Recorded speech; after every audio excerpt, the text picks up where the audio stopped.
Kanë dalë në dritë informacione të reja lidhur me aksidentin tragjik të regjistruar në Ksamil, ku humbi jetën 22 vjeçari Albiano Kreçi. Ngjarja ndodhi në zonën e gjirit të Ksamilit dhe sipas të dhënave paraprake, njeriu vuante prej vitesh nga diabeti, një sëmundje me të cilën ishte diagnostikuar që në moshën 15 vjeçare. Mësohet se prej rreth 2 vitesh ai trajtohej rregullisht me insulinë. Burime pranë hetimit bëjnë me dije se pak para se të përdorte mjetin lundrues, 22 vjeçari kishte marrë dozën e insulinës.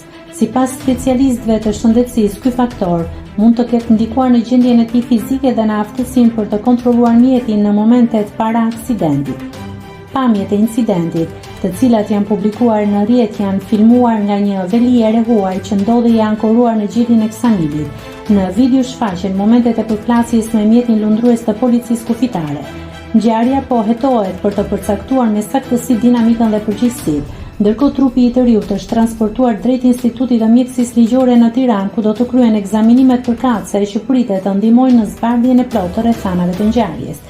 Albiano Kreçi ishte djali vetëm i familjes dhe kishte 2 motra. Humbja e tij ka tronditur familjarët, miqtë dhe komunitetin ku jetonte, ndërsa autoritetet vijojnë hetimet për të sqaruar çdo detaj që lidhet me aksidentin fatal. Nëse klikoni mbi butonin subscribe, do t'ju shfaqen të gjitha publikimet tona. Ju ftoj t'i bëni subscribe kanalit, të pëlqeni videot dhe të lini komentin tuaj.